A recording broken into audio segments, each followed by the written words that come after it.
Ya, perdagangan saham di Bursa Efek Indonesia baru saja ditutup. Kita akan membahasnya bersama analis BCA Sekuritas.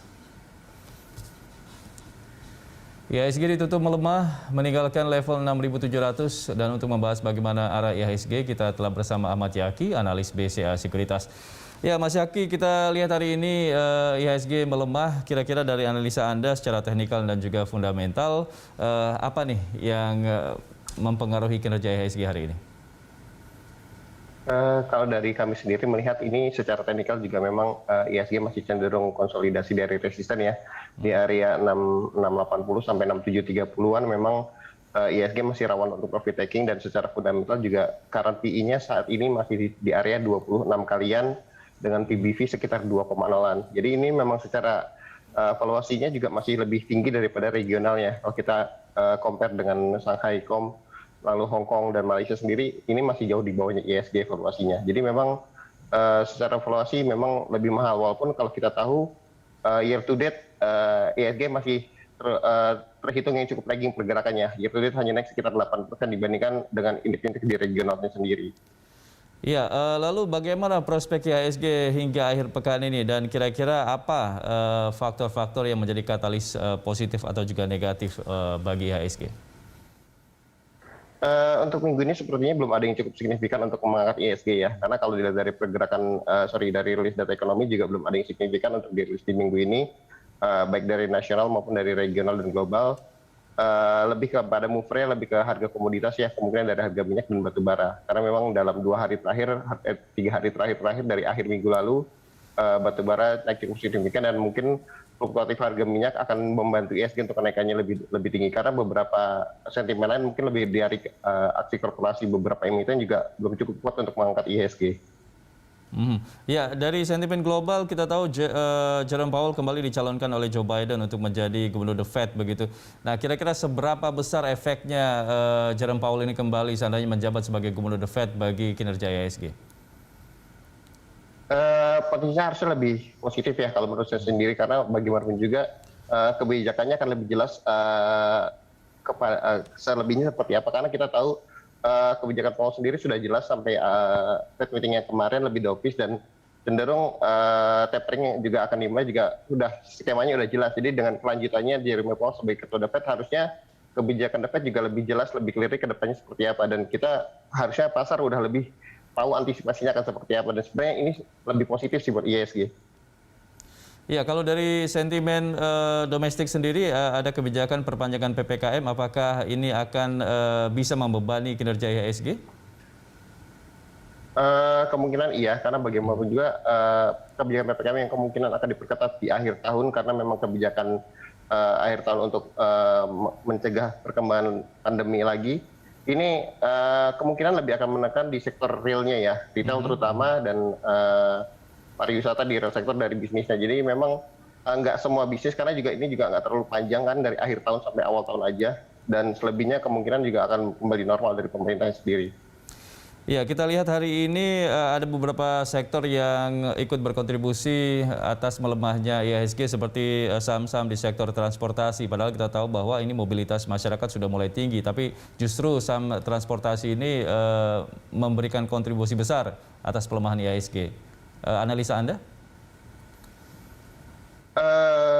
Kalau dari pergerakan saham transportasi sebenarnya walaupun versi cukup dalam, sebenarnya weighting dari atau bobot IHSG seperti transportasi dan properti nggak akan terlalu cukup banyak ya, karena bagaimanapun mereka mungkin lebih ke sektor keuangan yang hari ini cukup membebani IHSG, karena bagaimanapun juga pembobotan pergerakan dari harga saham-saham perbankan ke IHSG cukup besar, dan ini yang memicu IHSG koreksi cukup lumayan ya, sekitar 0,4 sampai 0,5%.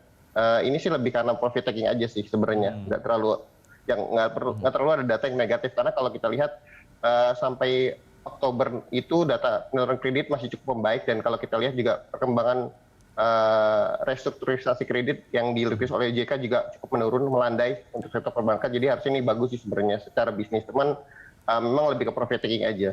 Oke, lebih ke profit taking ya. Lalu bagaimana prospek dan rekomendasi untuk saham-saham seperti saham di sektor transportasi, keuangan, dan juga properti? Kalau untuk sektor transportasi saya lebih cenderung untuk trading ya, karena bagaimanapun juga sektor transportasi fluktuatifnya cukup tinggi, dan kalau kita lihat spot eksternalnya masih cukup besar untuk emiten-emiten transportasi. Cuman untuk properti sendiri harusnya bisa untuk buy on fishing, karena memang kalau buy on weakness, karena memang kebijakan yang rencananya untuk wacana untuk perpanjangan PPN properti itu kalau memang benar diperpanjang hingga tahun 2022, ini cukup bagus sentimennya untuk sektor properti. Dan memang kalau dilihat dari pergerakan 2021, sektor properti masih cukup lagging pergerakan kenaikannya, jadi ini cukup menarik untuk buy on weakness di saham-saham properti. Untuk perbankan sendiri secara fundamental harusnya masih cukup bagus ya, kalau dilihat dari menurunnya restrukturisasi kredit di perbankan sendiri dan penyaluran kredit yang lebih baik, dan DPK juga masih cukup tumbuh cukup bagus sih. Oke, kalau kita lihat ini dari investor asing kembali melepas saham Mitratel, kira-kira apa analisanya dan prospek untuk Mitratel sendiri seperti apa menurut Anda? Kalau lihat dari pergerakan Mitratel hari ini juga 2 hari terakhir ya, asing udah net sell lebih dari 386,3 billion di pasar reguler, walaupun kemarin kita tahu di pasar nego 120 billion lebih asing masuk. Cuman kalau menurut hemat saya sih, ini sebenarnya secara untuk jangka pendek ini masih investor atau pelaku pasar masih harus hati-hati. Potensi melihat tekanan jual yang masih cukup besar, walaupun hari ini udah cukup turun ya, dari kemarin yang 200 billion lebih, sekarang hanya 84 sampai 90 billion. Asing udah mulai net sell-nya udah mulai berkurang jauh.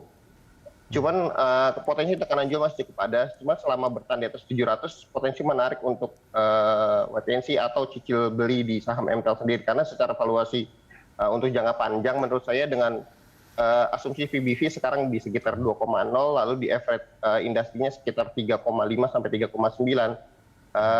Kita berasumsi bahwa MTEL bisa mengikuti average industri sekitar 3,5 sampai 3,9. Average-nya dengan harga PBV sekitar 3,5 sampai 3,9, berarti harga saham MTEL potensinya ada di sekitar 1.300-an.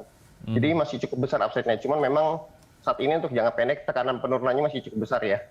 Oke, artinya apakah untuk saham Mitratel ini bisa memberikan efek yang baik atau sebaliknya kepada Telkom atau seperti apa menurut Anda?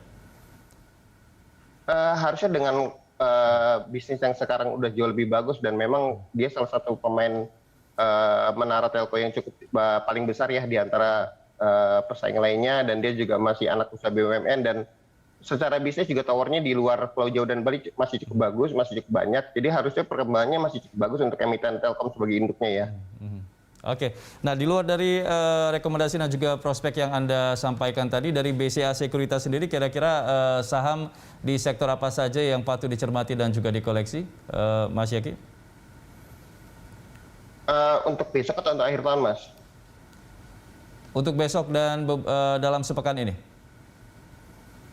Untuk dalam sepekan ini kami lebih dari secara teknikal kami lebih merekomendasikan untuk bermain di saham-saham big bank dan big cap, terutama di Astra, dan untuk otomotifnya ada Astra. Kalau untuk second liner ada IMAS, karena efek dari Gias harusnya udah mulai terasa karena penjualan dari Gias ini cukup bagus, walaupun memang ada potensi di Desember akan kembali melandai. Untuk sektor banking, perkembangan dari loan disbursement baik dari KKB, kredit konsumsi, lalu kredit korporasi juga masih cukup bagus, jadi masih bisa untuk entry di area saham-saham sektor perbankan sih. Oke, Mas Yaki, untuk prediksi IHSG sampai dengan akhir tahun nanti menurut Anda seperti apa? Karena ada skenarionya bahwa IHSG akan menembus ke level 6.800 sampai dengan 6.900. Nah, kalau dari analisa Anda seperti apa? Secara teknikal kalau kami melihat IHSG masih, kalaupun menguat sekali, IHSG resisten terdekat ada di 6749 sampai 6830-an. Sampai akhir tahun ya, karena memang jangkanya sudah cukup pendek, cuman kami masih percaya tren IHSG sejak akhir September sampai nanti Desember masih cukup bullish untuk bertahan di atas 6.600 sampai 6.700-an. Oke, terakhir kira-kira untuk besok seperti apa kinerja IHSG?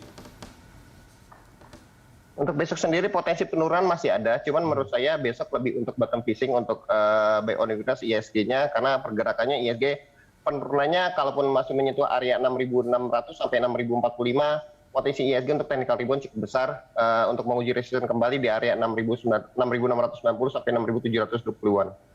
Oke, baik, terima kasih banyak Mas Yaki atas analisanya. Selamat kembali beraktivitas Mas Yaki.